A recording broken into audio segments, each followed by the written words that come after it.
పాపమును తెలుసుకుంటున్నాం.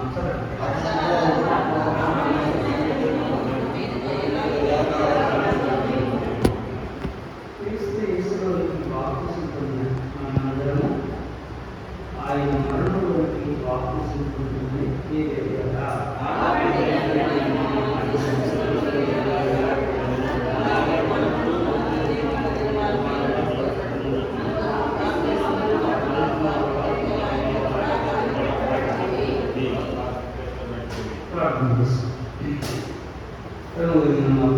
తండ్రి, పరిశుద్ధుడైన మా దేవ, ఈ కుమారుడును మా రక్షకుడు యేసు ప్రభువా అత్యున్నతమైన పరిశుద్ధుడైన నామమును బట్టి స్తుతిస్తున్నాను.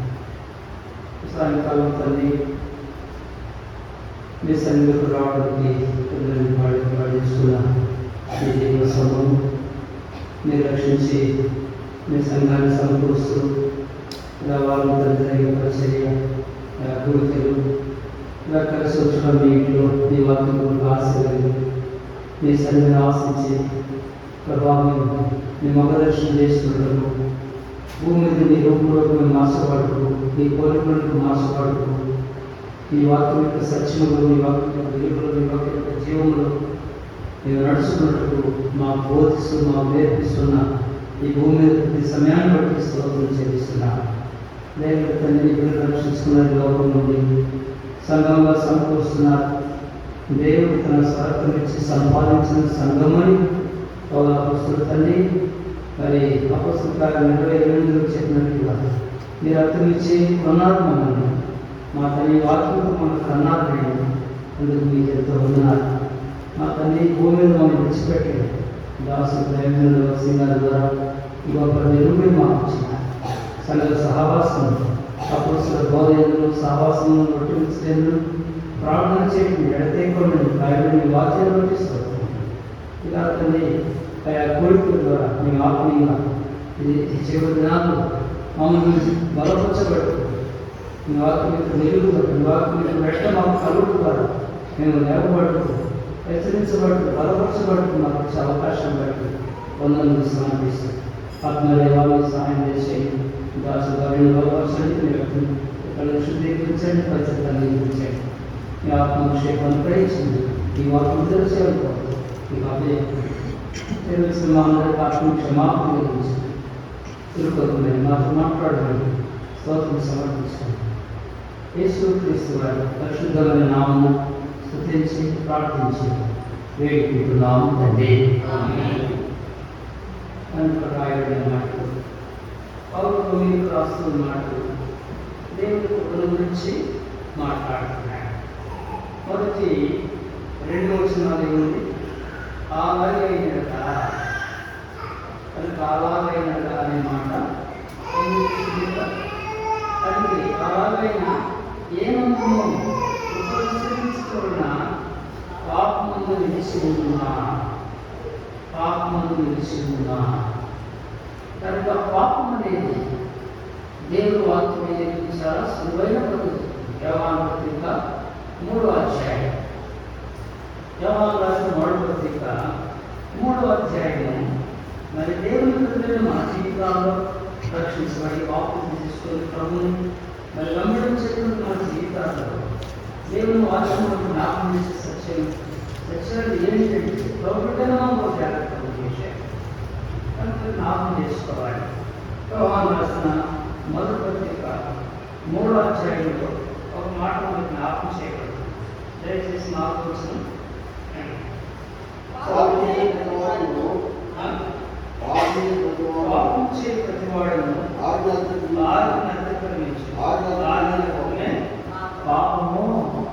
ఏమంటాడు? పాపము చే ప్రతివాడును. కనుక పాపం నుంచి విడిపించబడ్డా, పాపం నుండి బయటకు వచ్చాను. కనుక ఒకప్పుడు మనం పాపంలో ఉన్నాం. జన్మ కర్మ పాపంలో ఉన్నాం. పాపానికి వచ్చే జీవితం మరణంలో ఉంది. కనుక తెలియపరచబడి పాపానికి వచ్చే ఫలితం ఎంత భయంకరమైందో అది ప్రభుని ఎదగకపోతే మనకు తెలియదు. ప్రభుని ఎదిగిన తర్వాత మనకి అనుమతి వచ్చాయి. కనుక నేను పాపం అనేది లోకున్నాడు అబద్ధం పాపం కాదు. వాడికి ఆ పాపంగా ఉండదు. వాడు ఏం చేస్తుందని పాపం వాడు ఎదురదు. కానీ వాళ్ళు తెలియదు, మేము చేసేది మంచిదే అనుకుంటారు. అయితే ఒకప్పుడు మనం కూడా అదే స్థితిలో ఉన్నాం. ప్రభువుకి వచ్చిన తర్వాత పాపం అంటే ఏంటంటే ఇక్కడ దేవుని ప్రజలను మనకేంటి పాపం? దేవుడు వాక్యం చెప్తుంది ఏమంటారు ఇక్కడ? పాపం చే ప్రతివాడు. ఎవరు ప్రతివాడు? ప్రభువులకు వచ్చిన మనం, రక్షించబడిన మనం. దేవుడు వాక్యాన్ని మనం గుర్తు చేసుకోవాలి. పాపం చేయి ప్రతివాడును ఆజ్ఞ అతిక్రమమే పాపం. ఈ లెక్కలో వెళితే మరి ఎన్నిసార్లు మనం ఆజ్ఞ అతిక్రమించిన వాళ్ళు ఉంటుంది, ఆజ్ఞ అతిక్రమించి జీవిస్తుంది. ఇలా మనం జ్ఞాపకం చేసుకోవాలి. కనుక దేవుని ఆజ్ఞ, దేవుని కట్టడలు, దేవుని నియమములు, దేవుని నిబంధనలు ఇవన్నీ మనకి ఎందుకు ఇచ్చాడు? పరిశుద్ధ గ్రంథం మన చేతిలో ఉంది. దేవుని వాక్యం మనం కలిగి ఉన్నాం. దేవుని పిల్లలు మనకు ఎలా ఉండాలి? పాపం అంటే మనం భయం ఉండాలి, పాపానికి మనం భయపడాలి. కనుక దేవుని వాక్యం అవుతుంది. యోహాను రాసిన పత్రిక నేర్చుకోండి. ఒక మాట యోహాను రాసిన పత్రిక ఒక మాట చదువుతున్నాను, దయచేసి.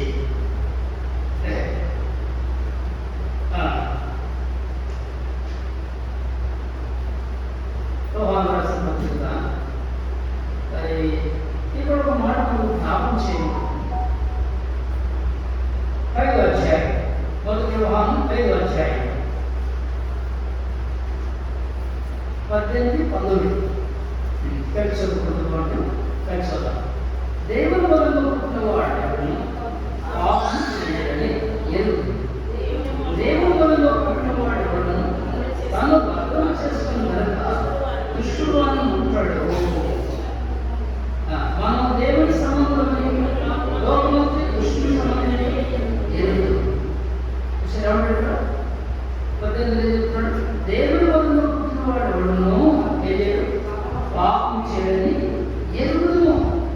దేవుని వలన పుట్టినవాడు ఎవడు తను భద్రం చేసుకున్నంత దుష్టుడు అని పుట్టాడు. కాబట్టి ఈ లోకంలో దుష్టుడు మనలో పనిచేస్తున్నాడు, సాతాను మనలో పనిచేస్తున్నాడు. దేవుని సంఘాల మీద, దేవుని సేవకుల మీద, దేవుని పిల్లల మీదకి ఎన్నో రకాలుగా పనిచేస్తున్నాడు. అందుకే అది వాక్యం జ్ఞాపకం చేస్తుంది. దేవుని వల్ల పుట్టిన మనం, రక్షించబడిన మనం, దేవుని విశ్వాసించిన మనం, ప్రభుడమైన మన జీవితాల్లో పాపం అనేది మనం ఎవరైయకూడదు. పాపం మన మీదకి రాకూడదు, పాపం మనలోకి రాకూడదు. పాపానికి అర్థం ఏంటో చెప్పాడు, ఆజ్ఞ అతిక్రమమే పాపం. కనుక ఈ లెక్కలో చూసుకుంటే మనం ఎన్ని విషయాలు తగ్గిపోతున్నాం, ఎన్ని విషయాలు మనం ఆజ్ఞ మీరిపోతున్నాం. కనుక తెలిసింది కూడా చేస్తే కనుక మేలైన చేయలేదు నీవు అలా చేయడానికి అది పాపం. కనుక దేవుడి బిడ్డ మన జీవితాల్లో రక్షించబడిన తర్వాత మనలో ఏ రూపంలో పాపం వస్తుంది. కనుక అక్కడ ఒక మాట అంటాడు, 8:12 అంటాడు. 12 ఒక సందర్భం చేసేసి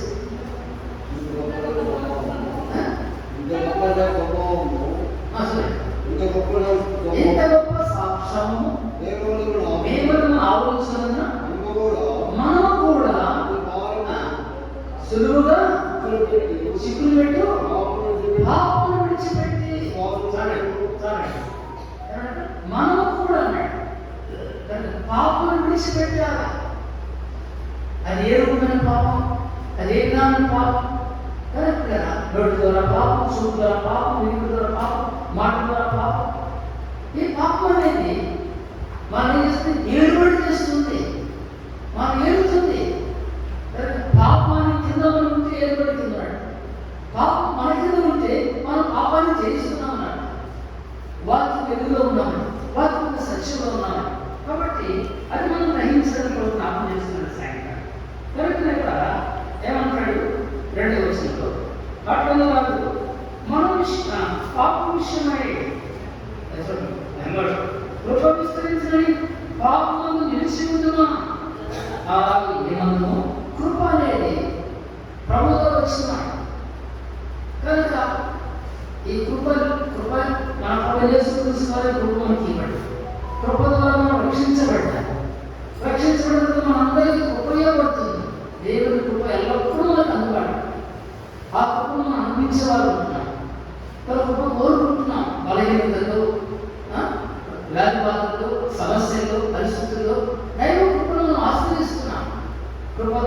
రక్షణ దొరికింది. ఆ కృపబడిన ప్రభు మనతో ఉంటున్నాడు. కృపను పిలిచే మనము కృపకు మూలముగా పాపం చేయకూడదు, ఆజ్ఞాపించకూడదు. ఇది చేయకూడదని మనం ఎరుగుడి చేస్తుంది పాపం. ఇది మాట్లాడకూడదు ఎరుగుడి మనం మాట్లాడడం పాపం. అది శత్రువు మాట చేస్తున్నాడు. అది దేవుడు విస్తారమైన మాటల్లో ఏమంటది దోషం ఉండక మానదు. కనుక ఒకరిలో మనకు అలాంటిది ఉండకూడదు. శత్రువు ఆ విధంగా ఏ విధంగా మనం చేస్తున్నాడు, పాపం మనకి మనం ఏడుబడి చేస్తుంది, మరి జ్ఞాపం చేసుకోవాలి. అంటే రోమ పత్రిక 6వ అధ్యాయంలో మనకు జ్ఞాపం చేస్తున్న మాట ఏంటంటే సాయంకాలం ఆయన ఏమందును కృప విస్తరించాలని పాపం నిశ్చిందమా దానికి ముందు అంటాడు. కృప ఎక్కడ పాపం ఎక్కడ విస్తరిస్తుందో 5వ అధ్యాయం అన్నాడు. పాపం ఎక్కడ విస్తరించినప్పుడు కృప అపరిమితంగా విస్తరిస్తుంది. ఎందుకు? కృపిస్తాడు దేవుడు. సంఘాలు రక్షించబడుతున్న కుటుంబ జీవితంలో కావచ్చు, వ్యక్తిగత జీవితంలో కావచ్చు. కనుక ఆ కృపను అనుభవిస్తున్నప్పుడు పాపం చూడకూడదు. ఇంకా పాపానికి ఉద్దేశం ఎవరి రాసిన అధ్యాయం దయచేసి చూడండి. పాపం అనేది మనకు జ్ఞాపకం చేయబడుతుంది ప్రౌఢంగా మన జీవితాల్లో. అధ్యాయం ఎవరి పత్రిక అధ్యాయం 26 చదువుతాం. 26 మనం సత్యంలో వచ్చిన అనుభవం పొందిన తర్వాత హృదయపూర్వకంగా పాపం చేసిన పాపం పరికరం కానీ న్యాయం తీర్పునకు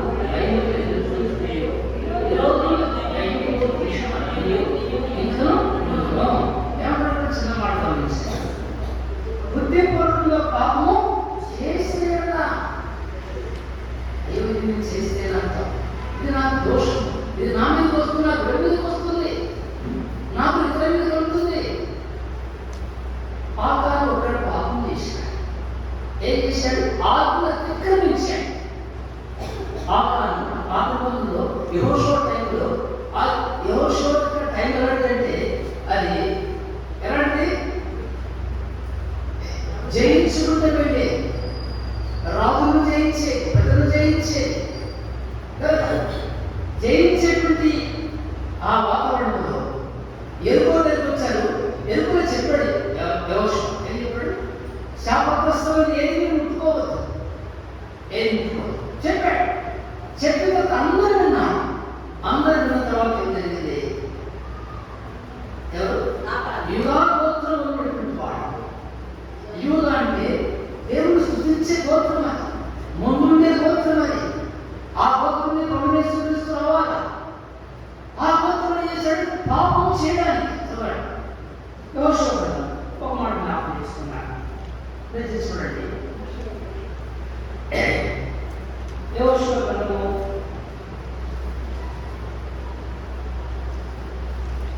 7వ అధ్యాయం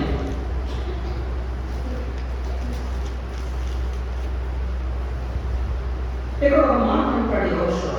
ఎవరితోటి? ఆకారంతో ఒక మాట అంటాడు. ఆది ఉన్నాడు, వర్తమానం ఉన్నాడు. కనుక అంత విన్న తర్వాత ఏం చేశాడు? ఆత్మ అతిక్రమించుకుంటారా? 25 వచ్చిన 7వ అధ్యాయము 25 వచ్చిన అప్పుడు యెహోషువ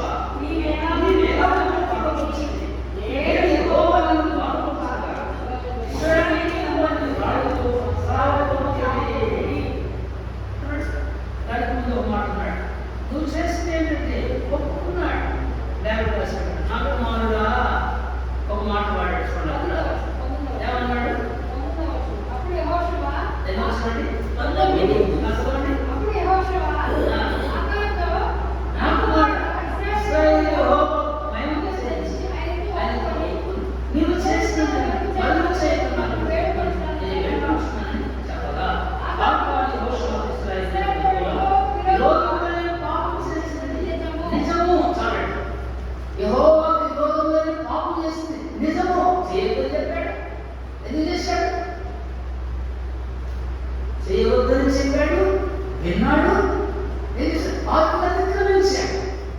ఈనాడు ఈ లెక్కలో మనం ఉన్నామా? అలాగే ఏమవుతామో పాపం విస్తరించడం, పాపం విడిచిందుమా, కృప విస్తరించడం, పాపం విడిచిందుమా, పాపం చేయమా అని అన్నాడు. ఎలా వస్తుంది? 8వ అధ్యాయం అన్నాడు, పాపం చేయ ప్రతి వాడు పాపానికి దాసుడు. బిడ్డరా, దాసత్వాన్ని బయటకు వచ్చాం, పాపం నుంచి విడిపించబడ్డాం. ఆ దాసత్వాన్ని విడుదల చేసేప్పుడు మళ్ళీ దాంట్లో దాసుడు అయితే దేవుడు చెప్తాడు, ఆలోచన చెప్తాడు. కనుక మీ అవయవాలు పాపానికి దాసుగా చేయడం. ఆ పాపం చేసిన పాపానికి ఏం జరిగింది? ఆయనకు, ఆయన కుటుంబానికి జరిగింది. కుటుంబం అంతా నష్టపోయింది, కుటుంబం అంతా మరణించింది. ఇది మనం జాగ్రత్త చేస్తుంది, మనం మెరుగొక్కుతుంది, మనం బుగ్గొక్కుతుంది, మనం జ్ఞాపకం చేయబడుతుంది. మనం జాగ్రత్తగా ఉంటాం. పాపం చేసి నా కుమారుడు పాపం చేసి యెహోవా దృష్టిలో పాపం చేసింది నిజము. నిజం ఒప్పుకుంటే అది అంత ఉంది. చాలాసార్లు మన జీవితంలో ఒప్పుకోవడానికి ఇష్టపడం, సైతంలో ఒప్పుకోని ఎంతసేపటికి దాన్ని సర్దుకోవడానికి, సమర్థించుకోవడానికి ప్రయత్నం చేస్తూ ఉంటాయి. మన జీవితాన్ని పాపం మనం చోటు ఇవ్వకూడదు. అది జరిగిందా, పొరపాటు అయిందా, జరిగిందా ఒప్పుకొని వెంటనే విడిచిపెట్టడానికి మనం ప్రయత్నించాలి. అది మీకు మనం చూస్తున్నమాట. ఆత్మహత్య తిరిగించిన వాడు కనబడతాడు. తద్వారా జరిగింది, కుటుంబంలోకి మరణం తెచ్చుకున్నాడు. ఆత్మను అంగీకరించింది ఒక అన్యురాలు, ఒక వేశ్య రహాబు. ఆ ఎరుకు శాపగ్రస్తున్న స్థలంలో ఆ వ్యక్తి యెహోవా దేవుడి గురించి వాడుతున్నది. ఆమె ఏమైంది? ఎదిగించబడింది, పాపం నుంచి బయటపడింది, శాపగ్రస్తుల స్థలంలో నుండి దేవుని ప్రజల్లోకి వచ్చింది, దేవుని ప్రజల యొక్క స్వాస్థ్యంలోకి వచ్చింది. కారణం గ్రహింపులై ఉంది, మేలు చేసింది, మేలుకు అది మేలు పొందింది. కాబట్టి దేవుని వారికి మనం జ్ఞాపకం ప్రభుత్వ మన జీవితాలు మన చేతులతో మేలు చేయడానికి మనం ప్రయత్నించాలి. శక్తి ఏమంటాడు? నీ చేతులతో మేలు చేయి, కీడు చేయి. కీడు అనేది ఎవరిని సాధారణంగా కలుగుతుంది. కనుక ఈనాడు సంఘాలలో, కుటుంబాల్లో ఎక్కడ చూసినా మరి ముఖ్యంగా ఎప్పుడో సావాసంగా దాడి చేస్తున్నారు దుష్టుడు, భయంకరంగా కారణం వాక్యం ఎదిగిన వారము, వాక్యం ఎదుగున్న వారము, దేవుడు కలిగిన వారము. వాళ్ళకి తెలుసు ఈ సంఘం ఎలాంటిదో, ఈ ప్రత్యక్ష ఎలాంటిదో, ఈ వెలుగు ఎలాంటిదో. దైవజనులు పొందినటువంటి సత్యాన్ని సాధారణ బాగా తెలుసు. అందుకే ఎన్నో రకాల సంఘాలను చేస్తున్నాడు, గరిబి చేస్తున్నాడు, తొందరలు చేస్తున్నాడు, ఎన్నో రకాలు, ఎన్నో రీతిగా మన బలహీన ప్రాధాన్యతతో మనం యుద్ధం చేస్తున్నాడు. సాధారణ కాబట్టి ఆశించాడు. ఏం ఆశించాడు? 3 వస్తువులు ఆశించాడు. చూశాడు, ఆశించాడు, తెలుసుకున్నాడు, దాచిపెట్టుకున్నాడు. ఏమైనా అనుభవించాడా? తీసుకొస్తున్న అనుభవించాడా? ఆనందించాడా? లేదు. ఈనాడు దేవుని దగ్గర మన జీవితాలు దుఃఖం, వేదన, బాధ, మనసాక్షి ఒప్పించబడుతుంది. సమయ సందర్భాలు మనం జ్ఞాపకం చేస్తున్నాం. ఆత్మ తిక్రమే ఆత్మ జ్ఞాపకం చేస్తున్నాం. ఎన్నిసార్లు వాక్యం ఆత్మ నీ ఆత్మను అతిక్రమించింది. కనుక ఆత్మను అతిక్రమించే వాళ్ళు మనం రాహాపురే వాక్యని నమ్మి ఉంచి ఆయన ఆధారపడి ఆయనలో సాగిపోయేట్టు అంటారు. కనుక శాపగ్రస్తమైనటువంటి ఒక వేషే రాహాబుకు ఎంత వాక్యం దొరికింది, దేవుని ప్రజలున్నటువంటి వ్యక్తికి ఇంత నష్టం కలిగింది. నష్టం కొనుక్కున్నాడు. పక్కన కోసం మంది మరో 2 శిష్యులు ఏర్పాటు చేస్తున్నాడు. ఆ 12 శిష్యులు ఒకడు యూదా, ఆయన కూడా యూదా, ఆయనకు పేరు ఇస్కరియోతు యూదా అని పేరు. ఆయన ప్రభువును నమ్ముకున్నాడు, గురి పెట్టుకొని అవిధులుగా మరణించాడు. ప్రభు ఉన్నాడు, ప్రభు తిన్నాడు, ప్రభు తాగినాడు, ప్రభు ఇచ్చిన అధికారం బట్టి అద్భుతాలు చేశాడు, ఎన్నో చేశాడు. కానీ చివరికి ఎక్కడ పోయాడు? తన అంతం ఎలా ఉంది? ఎంత దుఃఖం. కాబట్టి ప్రభుత్వం మన జీవితాలు కాపాడు, మన జీవితాలు వాక్యం నడుచుకుంటా. ఇది మనకి చాలా ప్రాముఖ్యత విషయమని మనకి మొదటి తరంలో జ్ఞాపకం చేసిన మాట్లాడాడు.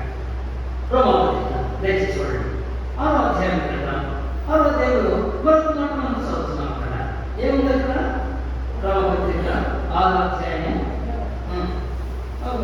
వచ్చేసి 6వ అధ్యాయంలో ఎవరు మాట తర్వాత 2వ వచనం కాదు, పాపం విషయమై చనిపోయిన మనము ఇక మీదట ఎలాగో దానిలో జీవితము. 2వ తరగతి మన ఆపలేదు ఏమన్నా అట్లను రాదు. పాపం విషయమై చనిపోయిన మనము చనిపోయినా అదే కదా పాపం సాక్ష్యం. ఏదో పాపం చేస్తున్నారు వాడు పాపం సాక్ష్యం అయితే ఈ లోకానికి, పాపానికి, నా ఆశలకు, నా కోరికలకు, పాప జీవితానికి నేను స్వస్థ చెప్పాను. నేను మరణిస్తున్నాను, నేను ప్రభువులో జీవిస్తాను, సంఘంలో చర్చబడతాను, సంఘంలో అనువుగా నేను నడుచుకొని ప్రభువు మహిమ తీసుకుంటూ నా జీవితాన్ని దేవుని రాజ్యంలో సిద్ధపడతాను, ఇతరులు సిద్ధపరుస్తానంటే జ్ఞాపకం చేస్తాను. ముందు ఈ మాట 2వ తరగతిలో చూసినప్పుడు అట్లా రాదు. పాప విషయమై చనిపోయిన మనము, పాప విషయమై చనిపోయా. ఇక చనిపోయిన వాడు మరి దాంట్లో చేయకూడదు. రెండోదైతే పాప విషయంలో చనిపోయిన వాడు ఉన్నాయి. చచ్చిపోయిన వ్యక్తికి మనం ఏం తినబెట్టినా తినలేడు, త్రాగలేడు, లేకపోతే లేవడు. కాబట్టి మరణించాడు, భౌతికంగా మరణించాడు. ఇది మనకి ఏం జ్ఞాపకం చేస్తుంది? ఆదికాండం 2వ అధ్యాయము 17వ వచనం చదవండి. ఒక మాట జ్ఞాపకం చేస్తున్నా. ఆదికాండం 2వ అధ్యాయం 17వ వచనం. అయితే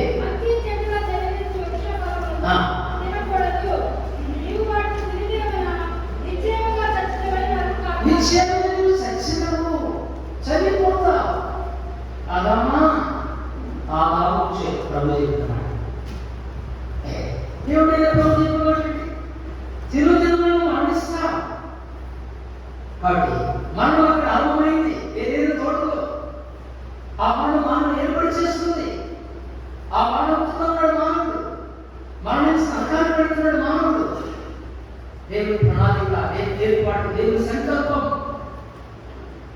ఈనాడు మనం ఆయన సంకల్పం నుండి రక్షించబడ్డా.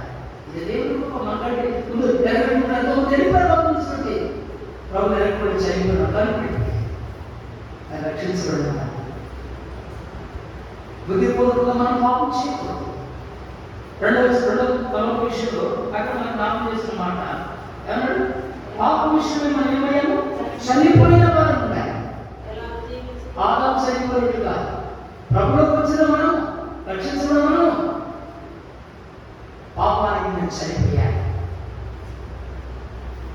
ప్రభు కొరకు నేను జీవిస్తున్నాను అని అక్కడ మాట చదువుతున్నాను. 11 వచ్చింది చూడండి. రోమపత్రిక 6:11. అటువలనే మీరు పాప విషయమై మృతులుగాను, దేవుని విషయమై క్రీస్తు యేసునందు సజీవులుగా మిమ్మల్ని మీరే ఏం చేసుకోవాలా? ఎంచుకోవాలా. మనలో మనం ఎంచుకునేవారు కావాలి.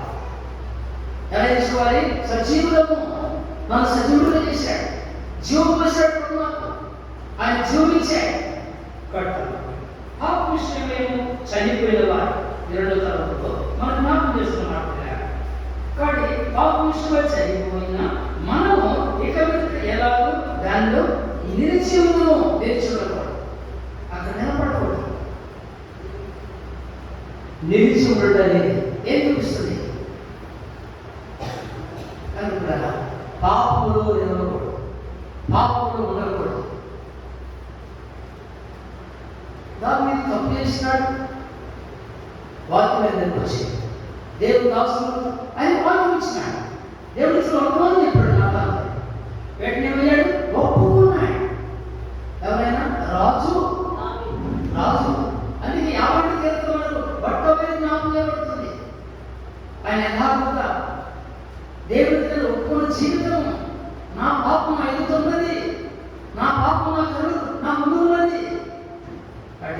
నిలిచి ఉండకూడదు. దాన్ని వదులుకొని మనం బయటకు రావాలి. ఆ తరుణం బయటకు రావాలి. ఇది రెండో విషయం. రెండో తరపున మనం జ్ఞాపకం చేస్తున్న మాట అలాగే దాన్ని నేను నిలిచి ఉండకూడదు. ప్రభువులో నిలిచి ఉంటే మనం చదువుకున్న మాట, దేవుడు మనలో పుట్టినవాడు తనను భద్రమ చేసుకున్న కనుక దుష్టుడు వాడిని పుట్టాడు. దేవుడు వాక్యంలో మనం భద్రత, సంఘ సహవాసంలో భద్రత ప్రోత్సాహం మనకు పండిస్తున్నాడు. ఇవి మనం జ్ఞాపకం చేసుకోవాలి. వాడు రెండో తరపులో మనం జ్ఞాపకం చేస్తున్నాడు కనుక నిలిచి ఉండకూడదు. యోసేపుని శోధించబడ్డాడు. యోసేపు శోధించబడ్డాడు. నిజంగా మన శోధనలో తప్పిపోయేవారు ఉన్నారు, తప్పిపోతున్న వారు ఉన్నారు. కనుక శోధనకి ఇది ఎలాంటి శోధన? యోసేపును శోధించిన శోధన ఎలాంటిది? మామూలు కాదు. ఆ శోధనకు కూడా యోసేపు గురైపోయి ఉంటే, పడిపోయి ఉంటే సింహాసనం ఎక్కేవాడు కాదు. ఆయన జీవితంలో ఒక రిమార్కుగా, ఒక రిమార్కుగా ఆయన జీవితంలో ఒక పదంలో కనబడింది. ఒక యవనస్తుడు, వివాహం కానటువంటి యవనుడు పడిపోవడానికి ఆధారం ఉంది. శరీరం యొక్క కోరిక, శరీరం యొక్క ఆశ ఏం చేస్తుంది? ఎఫెసీ 2వ అధ్యాయం. ఎఫెసీ 2వ అధ్యాయం చెప్తే అక్కడ ఒక మాట మనకు జ్ఞాపకం చేయబడుతుంది. దయచేసి చూడండి. ఎఫెసీయులకు రాసిన పత్రిక 2వ అధ్యాయం ఒక వచనాన్ని మనం చదువుకుంటాం. ఏమన్నాడు? మొదటి 3వ వచనం చదువు. మీ అపరాధముల చేతులు, పాపముల చేతులు మీరు చచ్చిన వారి మీద ఆయన క్రీస్తు కూడా బ్రతికించెను. మీరు వాటిని చేయించు వారి మండల చేతికి అధిపతులను అనుసరించి ఈ ప్రపంచ ధర్మచూపును నడుచుకుంటే కూడా వచ్చిన వారితో కలిసి మనమందరము శరీరమైనయు మనసులైనయు కోరిక నెరవేర్చుకోవచ్చు. మన శరీరాన్ని అనుసరించి మనం ప్రవర్తించు అడవవారి స్వభావసిద్ధంగా దైవోగ్రతకు ఆత్మికమైనది. దైవోగ్రతకు పాత్రలను మనం కరుణించాడు. దాని తర్వాత ఉంటుంది ఆయనను దేవుడు కరుణా సంపూర్ణుడైంది. మనం కరుణించాడు, మనం కరుణించబడ్డా వారితో కలిసి అన్నాడు. ఇక్కడ ఒకరు కలుసులో దేంట్లో మనం కలుస్తున్నాం? ఖండించేవారు ఉన్నాయి, దాన్ని విడిచిపెట్టేవారు ఉన్నాయి, దాన్ని వేరేవారు ఉన్నాయి. కాబట్టి అది అక్కడ మనం జ్ఞాపకం చేస్తున్నమాట 6వ అధ్యాయం. కాబట్టి కదా జ్ఞాపకం చేస్తుంది. అందుకే 2వ తరగతిలో మనం జ్ఞాపకం చేయబడిన మాట అంటే మన ఎదురుగా ఎలాగో నిలిచి ఉంటున్నాం. కనుక నిలిచి ఉండేవారు, కలిసిపోయేవారు ఉండకూడదు, దాన్ని చేసేవారు ఉండకూడదు. యోసేపు విడిచిపెట్టాడు. అక్కడ నిలబడాల, ఆ వస్త్రం విడిచిపెట్టి వెళ్ళిపోయాడు. నిజంగా ఆయన జీవితం ఆసక్తికరమైనది. అందుకే తండ్రి తను దీవించేటప్పుడు అన్ని రకాలుగా ఆస్వాదించాడు. మోషే ఆస్వాదించాడు. యోసేపు ఫలించని బొమ్మ. యోసేపు జీవితం మన జీవితాల్లో ఉండటం మనకి ఆశీర్వాదం, సంఘానికి ఆశీర్వాదం, కుటుంబానికి ఆశీర్వాదం. ఈ ఆశీర్వాదం పొందుకునేవారు ఉండాలి, భక్తునికి అనుభవం ఉండాలి. ఆకారం జీవితంలో ఉండకూడదు, యూదా జీవితంలో ఉండకూడదు. కాబట్టి అందుకే 2వ తరగతిలో నిలిచి ఉండకూడదు, విడిచిపెట్టి వెళ్ళిపోయాడు. తిమోతికి పౌలు రాస్తాడు, ప్రతి విధమైన కీడుకు కనబడుతున్న కీడుకు అక్కడ వెళ్ళిపో. వచ్చి చదువుతాడు. తిమోతి 2వ అధ్యాయం, 2వ తిమోతి 2వ అధ్యాయం ఒక మాట చూడండి.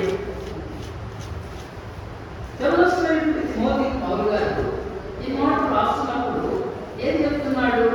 2వ తిమోతి పత్రిక 2వ అధ్యాయము ఒక వచనాన్ని జ్ఞాపకం చేసుకుంటాను, చదువుకుంటాను. చూడండి 22వ వచనం. యవనస్తులని వారికోమా పవిత్ర హృదయులై ప్రభువును ప్రార్థించే వారితో కూడా నీతిని, విశ్వాసమును, ప్రేమను, సమాధానము వెంటాడును. ఇవి మనం వెంటాడాలి. యవనస్తులండి ఎవరి కాలంలో చదువుకునేటువంటి వాటి నుండి వెళ్ళిపో. యోసేపు వెళ్ళిపోయినాడు, తిమోతి వెళ్ళిపోయినాడు, ఆత్మీయతను నేర్చుకుంటాడు, లోపడ్డాడు వాక్యానికి, దైవజనుడు ఏం బోధించాడు దానికి తల వంచాడు తిమోతి. అందుకని చరిత్ర 2 పత్రికలు రాయబడ్డాయి. ఎవరి కాలంలో తన జీవితాన్ని కాపాడుకుంటూ వచ్చారు. 4వ అధ్యాయం పోతే ఒక మాట అంటాడు ఇక్కడ. దయచేసి మొదటి పత్రిక 4వ అధ్యాయం 11 వచ్చింది. మొదటి పత్రిక 4వ అధ్యాయం 11 వచ్చింది. నీ ఎవరిని బట్టి ఎవరిని ఎక్కువ మాటలోను, ప్రవర్తనలో, ప్రేమలోను, విశ్వాసంలోను, పవిత్రతలోను, విశ్వాసంతో మాదిరిగా ఉంటుంది. యవనస్తుడు తిమోతి, యవనస్తుడు యోసేపు నిలవలేదు, పారిపోయాడు. తిమోతి నిలవలేదు, పారిపోయాడు. పారిపోయే వారు ఉన్నామా, నిలబడే వారు ఉన్నామా? 2వ తరగతి జ్ఞాపకం చేస్తున్నారు. కాబట్టి ఎలా ఉన్నామో మనం పరీక్షించాలి. వాక్యం మనకు అందించబడుతున్నప్పుడు, వాక్యం మనకు బోధించబడుతున్నప్పుడు మన ఆత్మీయ క్షేమం కోసం ప్రభు జ్ఞాపకం చేస్తున్నాడు. వ్యక్తులు జ్ఞాపకం చేస్తున్నాడు. కానీ మనం అంగీకరించాలి. స్వీకరిస్తే వ్యక్తి ఆశీర్వాదం ఉంటుంది.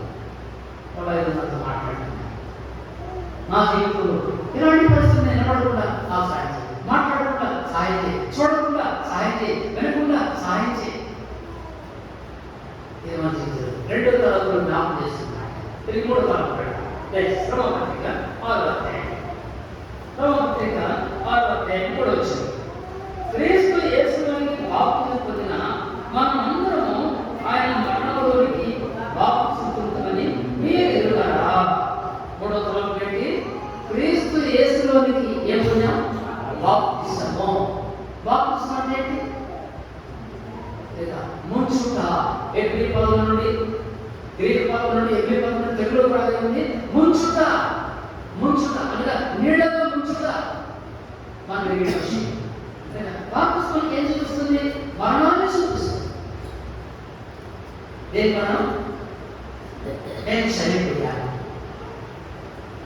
లోకానికి చనిపోయాను, లోకానికి చనిపోయాను. అందుకే 3వ తరగతిలో జ్ఞాపకం చేస్తున్న మాట, క్రీస్తు యేసులోనికి బాప్తిసం పొందిన మనమందరము ఆయన మరణంలోనికి బాప్తిసం పొందిందని మీరు ఎదుగుతారా? ఆయన మరణం, ప్రభు యొక్క మరణం ఏంటి? ప్రభు మరణించబోతున్నాడు. అదే యాభక్తి చెప్పాడు. నీతి యావత్తు నెరవేర్చుటకు మనం కలిగి ఉన్నది ఇప్పుడే కానిము అన్నాడు. బాప్తిసం చేయాలంట. అందరూ వారి పాపాలు ఒప్పుకొని బాప్తిసం తీసుకుంటే ప్రభు ఏం చేయాలా? అప్పుడు ప్రభు అన్నమాట కనుక నీతి నెరవేర్చుకు వచ్చాడు మాట. ఆయన శిలువకు వెళ్ళకుండా ఆ బాప్తిసం యోగ్దానం అనేది మరణాన్ని చూపిస్తున్నాం లేదు.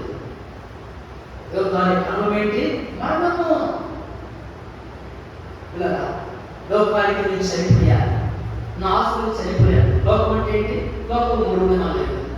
ఒకటి 2ది నేత్రాశ, 3వది అవి ఎక్కడేంట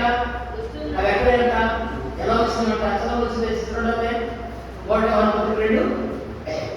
2 అక్కడ ఒక మాట చెప్తున్నాడు. ఏమన్నా 2వ అధ్యాయము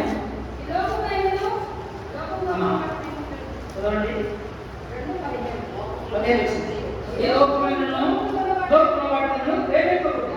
ఎవడైనా లోకం ప్రేమించిందా తండ్రి ప్రేమ వాడకూడదు. శరీరాశయు, నేత్రాశయు, జీవనమును తండ్రి వల్ల పుట్టినవి కావు. అవి లోక సంబంధమైనవి, తండ్రి వల్ల పుట్టినవి కావు. తండ్రి వల్ల పుట్టినవి కావు. ఒక ఆయన అడిగినాడు, ఏమన్నాడు? కళ్ళు చెప్పింది పెట్టాడండి, భాషలు ఇచ్చాడు దేవుడు. కాకుండా కదా చూడండి, మనిషికి కావాల్సిన ఎలా చూడండి. దానివల్ల హాని ఉంది. విషయం తీసుకుంటే హాని, ప్రాణం అవుతుంది. అడిగినా సరే, లోకంలో తండ్రి వల్ల లోక సంబంధమైనవి. దానికి ఎదురు చూడండి, దానికి ఎదురు ఉన్నాడు. లోకమును దాని ఆశయు గతించుడు కానీ దేవుని చిత్తం జరిగించేవాడు ఇది మనకు సంఘానికి దేవుని చిత్తం జరిగించేవాడు అంటారు. దేవుని చిత్తం జరిగించేంటి? మొదటి పత్రిక 4వ అధ్యాయం, మొదటి దశలోకి 4వ అధ్యాయం ఒక మాట చదువుకుంటారు. దయచేసి చూడండి. 4వ అధ్యాయం దేవుని చిత్తము చేయుట అనేది సంఘానికి రాస్తున్నాడు పౌలు గారు. 4వ అధ్యాయంలో ఈ మాట మనకు జ్ఞాపకం చేయబడుతుంది. దయచేసి చూడండి. 4వ అధ్యాయం వాడు చూసుకుని రాసిన 4వ అధ్యాయము ఒక వచనాన్ని ఈ భాగం చదువుకుంటాం. దేవుని చిత్తం జరిగించువాడు 4వ అధ్యాయము 4వ వచనం. చదవండి.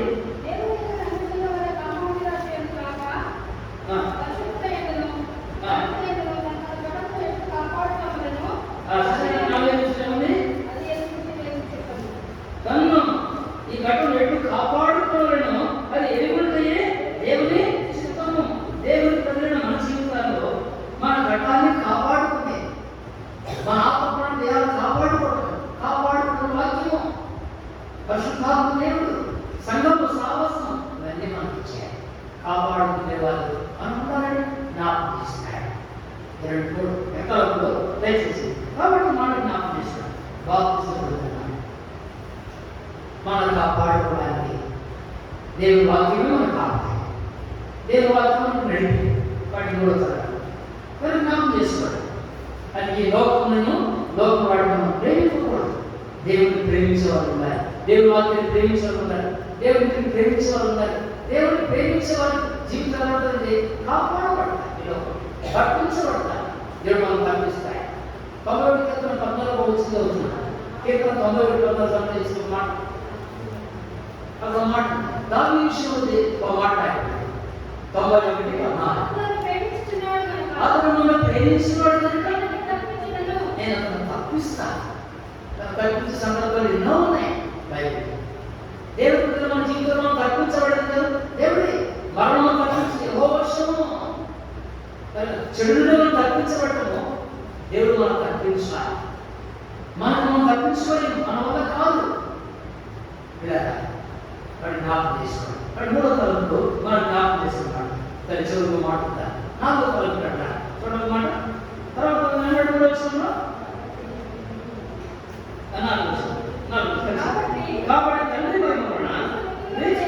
వలన ఎలాగో ఎప్పుడునో అలాగే మనం నూతన జీవం పొందిన వారమై నడుచుకున్నట్లు మనం వాపిస్తున్న మరణంలో పాల్గొన్న కార్యక్రమం కూడా పాతి పెట్టబడితే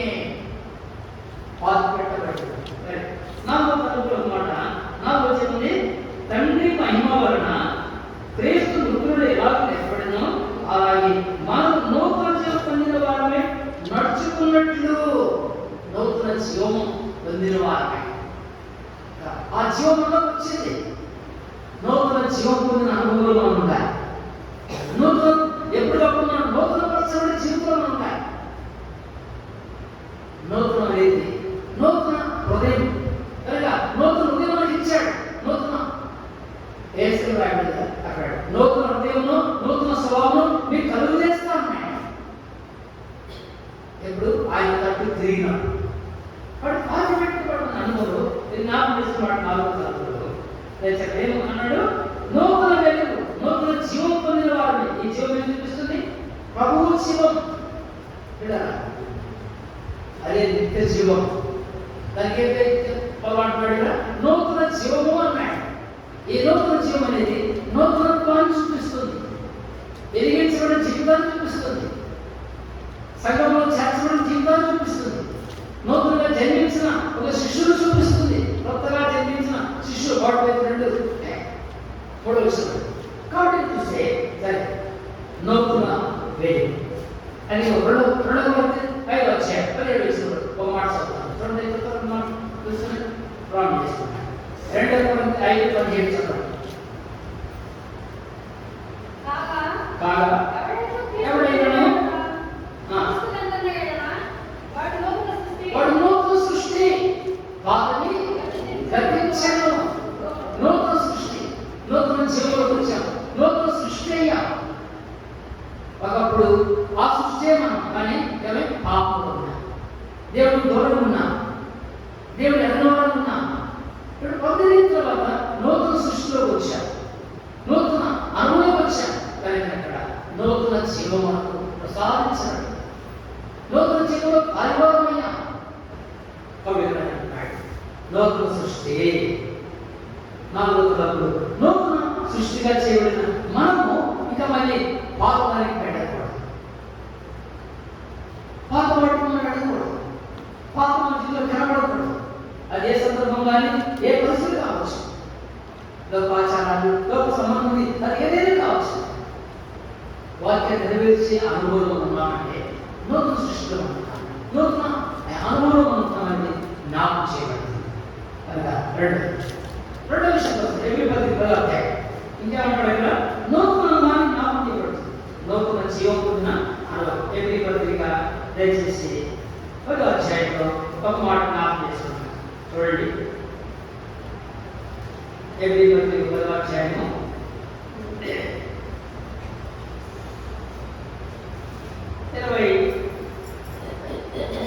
19 సహోదరులారా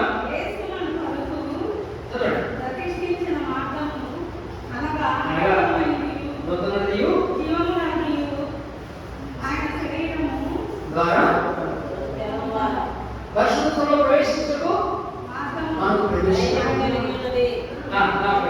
పరిశుద్ధంలో ప్రవేశించకు మనం ధైర్యం కనుకను ఎల్లప్పుడు దేవుని సన్నిధికి వచ్చేదానికి, ప్రార్థన చేసుకోవడానికి, ప్రభుత్వం అడుక్కోవడానికి, ప్రభుత్వ సావాసం, ప్రభుత్వ సమూహం అనేది మనం జ్ఞాపకం చేయడం. అది ఏంటి? మార్గం, నూతన మార్గము. నూతన జీవం పొందిన తర్వాత నూతన మార్గంలో నడుచుకోవాలి, నూతన సృష్టిగా మనం జీవించాలి. జ్ఞాపకం చేసినాడు 4వ తరం. ఈ అనుభవం ఉంటున్నామా లేదా మనం చూసుకోవాలి. ప్రభా, నూతన మార్గంలో నడక, నా జీవితం దైవ మార్గం నడిచే వ్యక్తిగా ఉండాలి. ఇది నూతనమైన మార్గం, ప్రతిష్ఠించబడిన మార్గం. కాబట్టి మనకి మార్గం ఇచ్చాడు, ఈ మార్గంలో నడుచుకోవాలి. ఈ మార్గం కూడా తొలగిపోకూడదు. దేవుడు మార్గం, ఈ మార్గానికి ఏం పేరు పెట్టాడు? తెలుగు రాసు నూతనమైన నీవు, ఏర్పరచబడిన నీవు. కనుక నూతనమైన అనుభవం వచ్చిన మనం, నూతన చూపున్న మనం, నూతన సృష్టి అయిన మనం, నూతన మార్గంలో ప్రభుత్వం నడుస్తుంది. నడక ఏం చూపిస్తుంది? ప్రభుత్వం నడిచే జీవితాన్ని జ్ఞాపకం చేస్తుంది. అదే విషయం మనం చూడవచ్చు. కాబట్టి నూతనమైన మూడో విషయం కదా చూడండి, 2 కొరింథీ 4వ అధ్యాయం, 2 కొరింథీ పత్రిక 4,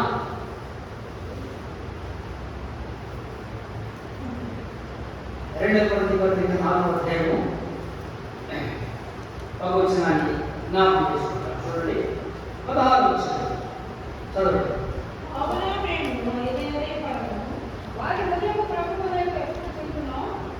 ఆంతర్య పురుషుడు దినదినము నూతన పరచబడుచున్నాడు, కావున మేము అధైర్యపడము. మా బాహ్య పురుషుడు కృషించును. ఈ బాహ్య పురుషుడు కృషించుకోవాలి. కొన్ని ఒకరు కలుసుకుంటే ఒక ఆకారం మారిపోయింది, ఒళ్ళు మరి దేహం మారిపోయింది, గుర్తుపట్టలేని పరిస్థితులు మనం కూర్చుంటున్నారు. మనం తినే ఆహారం బట్టి, వాతావరణం బట్టి ఇలా మనకు కనబడతారు. బాహ్య పురుషుడు ఒకరోజు కృషించిపోతాడు. ఇది కృషించిపోయి దాని యోగకు మాట్లాడు అన్నాడు.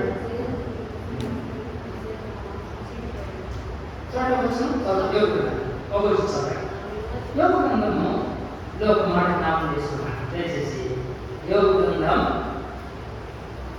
23వ అధ్యాయం.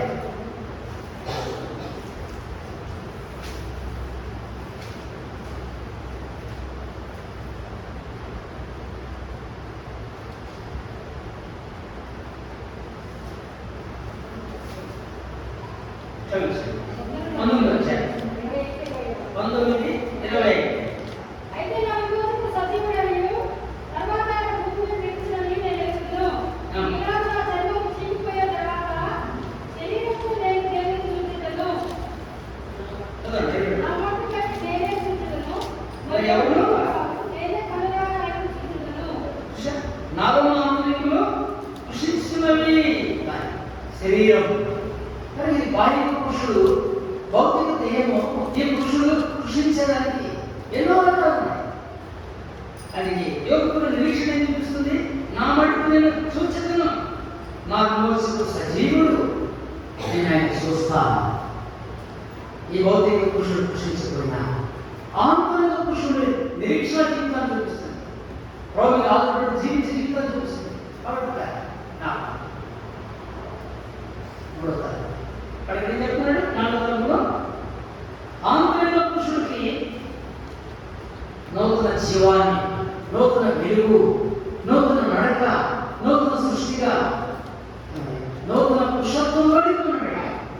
ఎందుకంటే ఆ పురుషులతో మనం ఏమయ్యాము? 2 Corinthians 11 ఒక మాట చెప్తున్నాడు. పౌలు రాసి ఒక మాట 2 Corinthians 11 మాట్లాడుతున్నాడు. ఇక్కడ పురుషుడు అనే మాట వస్తుంది. 2 సందర్భాలు మనం చూద్దాం.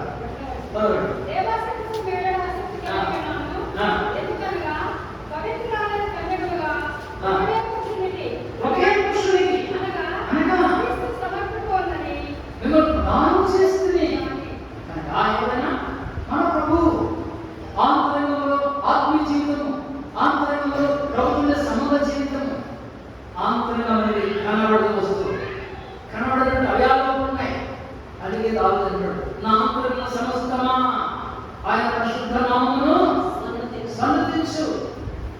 ఆంతరంగంలో సత్యం కోరుతున్నాడు. ఆంతరంగంలో నాకు స్థిరమైన మనసు బట్టి పుట్టించు. ఆంతరంగంలో ఆనందం, ఆంతరంగంలో ప్రభుత్వ సంబంధం తెగిపోయేది ఉండకూడదు. ఎల్లప్పుడూ కలిగి ఉండేది మనకు జ్ఞాపకం. అందుకే ఆంతరంగ పురుషుడు, ఈ పురుషుడు ఎలా పోషించబడుతున్నాడు. అందుకే మందిరం బైబిల్ స్టడీ, ప్రార్థన విధులు, వారి కుటుంబ నియమ కుటుంబ ప్రవర్తించాడు. మన ఆంతరంగంలో బలపడుకోవడానికి, బలపడటానికి, సిద్ధపడటానికి, ఆయన రూపానికి, ఆయన కోరికలకు రావడానికి మనకు ఇప్పుడు దయచేసాడు. కాబట్టి జ్ఞాపకం చేసుకోండి. ఈ పదవులు జ్ఞాపకం చేస్తున్నాయి. కాబట్టి ఆంతరంగ పురుషుడు ఏం కావాలా? దినదినము నూతన పరచబడాలి. ఎందుకు? నూతనమైన రాజ్యంలో, నూతనమైన రాజ్యంలో ప్రవేశించడానికి, ఆ రాజ్యంలో ప్రవేశించడానికి మన ఆంతరంగంలో ఎప్పుడు ఆలోచనకు వస్తామో, ఆ కోరికలకు వస్తామో మనకు మాట జ్ఞాపకం చేయాలి. ప్రభు శిలువకు వెళ్ళకుండా గెచ్చమని ఉంటారు. ప్రభు శిష్యులతో వచ్చినాడు. అప్పుడు ఏదో ఒక మాట అన్నాడు, నేను ఎవరు గుర్తు పెట్టుకుంటానో ఆయనే యేసు. అంటే వాడు ఏ స్థాయికి వచ్చారు? గుర్తుపట్టుకునే స్థితిలోకి వచ్చాడు. ప్రభు కోరికలు అంటే భౌతికంలో అలా కనబడదు. ప్రభు కోరికలు కనబడుతున్నాడు. లేదా మన ఆత్మీయ జీవితంలో ఆంతరంగంలో బలము, ఆంతరంగంలో శక్తి, ఆంతరంగంలో విజయము మనం కలిగి ఉంటున్నామా? ఓడిపోతున్నామా? బలహీనమైపోతున్నామా? ఆంతరంగ దృష్టి ఎలా ఉంది? ఆంతరంగ జీవితం ఎలా ఉంది? ఆత్మీయ జీవితం ఎలా ఉంది? అది విషయంలో నాలో జ్ఞాపకం చేస్తున్నాం. ఆయన జ్ఞాపకం చేస్తున్నాం. నూతన రాజ్యం మనం సిద్ధపడాలి. కాబట్టి అక్కడ రాయబడి ఈ 4వ తరంలో మాట జ్ఞాపకం చేసుకుంటాం. అయితే చూడండి, మనము 2 వాక్యం చదువుకొని ప్రార్థన చేసుకుంటాం. పేతురు రాసిన పత్రిక 2వ పేతురు 1వ వచనం మనం జ్ఞాపకం పడుతుంది.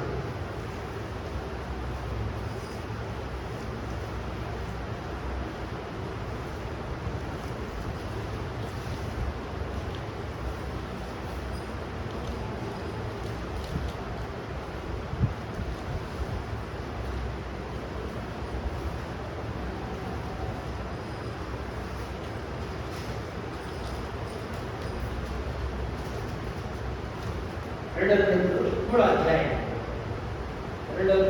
అధ్యాయం చూడండి, 12, 13, 14, 11, 13 ఇవన్నీ లైవ్ కనుక ఆకాశంలోని లైవ్ పంచభూతంలో ఆ వెంటనే దానిని ఆశగా అపేక్షిస్తూ పరిశుద్ధమైన ప్రవర్తనతోనూ భక్తితోనూ ఎంతో జాగ్రత్తగా ఉండవు. అయిన వాగ్దానం బట్టి కొత్త ఆకాశం కొరకు, కొత్త భూమి కొరకు కనిపెట్టుచున్నాం. వాటి ఏది నివసించుతున్నది? కొత్త ఆకాశం, కొత్త భూమి.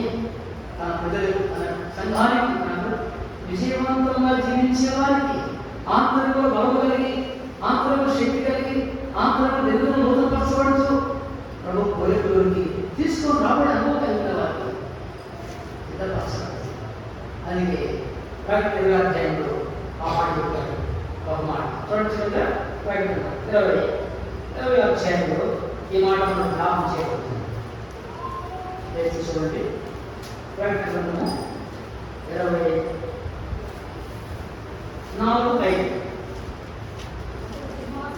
20 అధ్యాయం 4:5.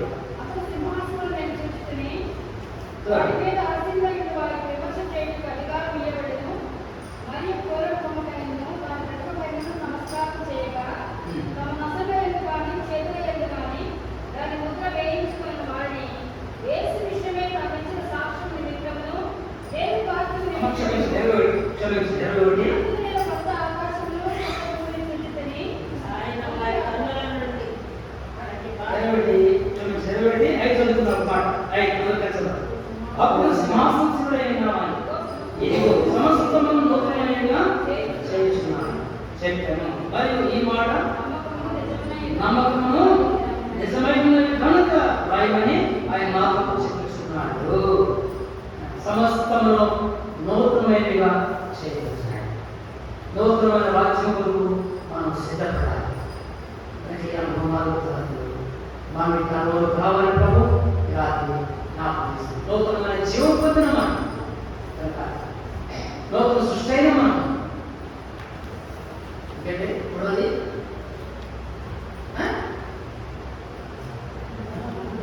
నూతన మార్గంలోకి వచ్చిన మనం నూతన పురుషుడు.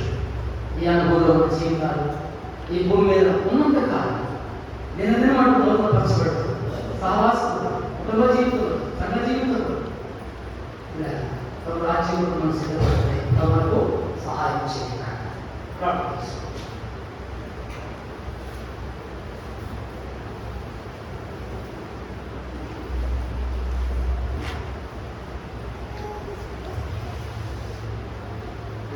తండ్రి